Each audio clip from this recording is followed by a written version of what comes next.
So it's always been in our legs that we've been racing.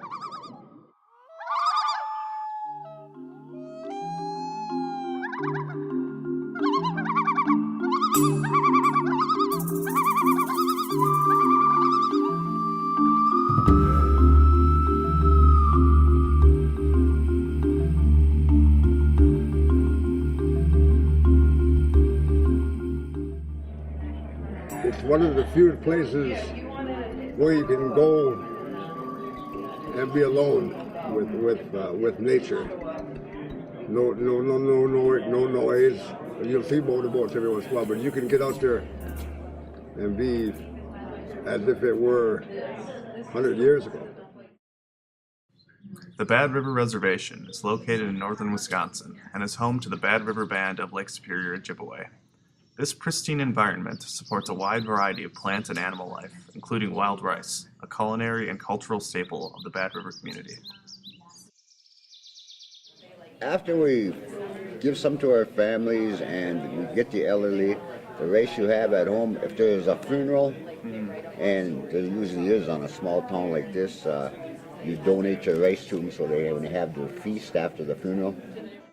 Extreme weather events associated with climate change affect cultural and ecological economies of tribal communities like Bad River.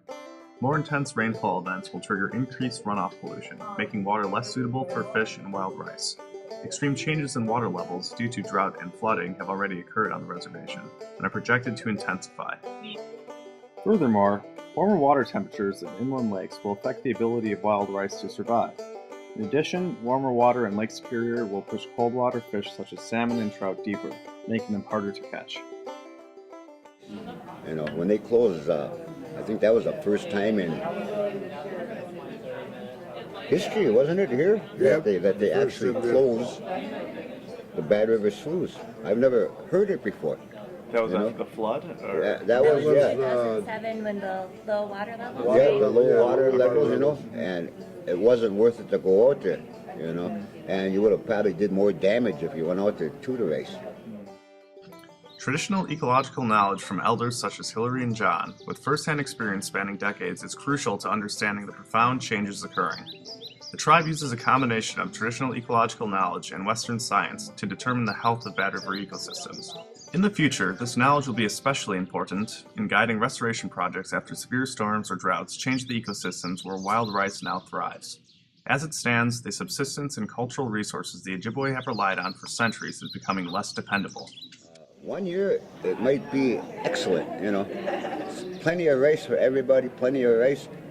The following year, it could be a bad season because of the different water fluctuations, because of the climate, how hot it is and how cold it is, especially around northern Wisconsin here.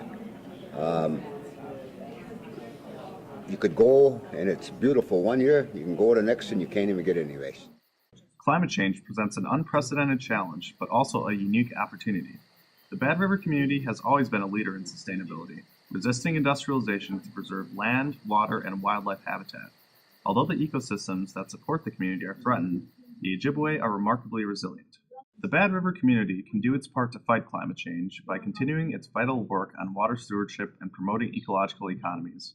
Just as a movement has grown around opposition to the proposed taconite mine in the Pinocchio Hills, the Bad River community can spearhead a movement to promote climate change adaptation, demand emissions reductions, and encourage a sustainable land ethic. Well, it would be a decline in the overall, it would be called assimilation. You would be more assimilated into the mainstream culture by taking away a piece of your culture. That you lose that, you become more assimilated. The idea nowadays is to unassimilate the people. People have been assimilated into the culture too much. They're losing their own identity by losing. If the mine came and the wild rice was gone, a piece of you is also lost as a people, because this is part of your creation story, where you come from. In the sense that you will live where the food grows on the water. If the food doesn't grow on the water no more, Who are you?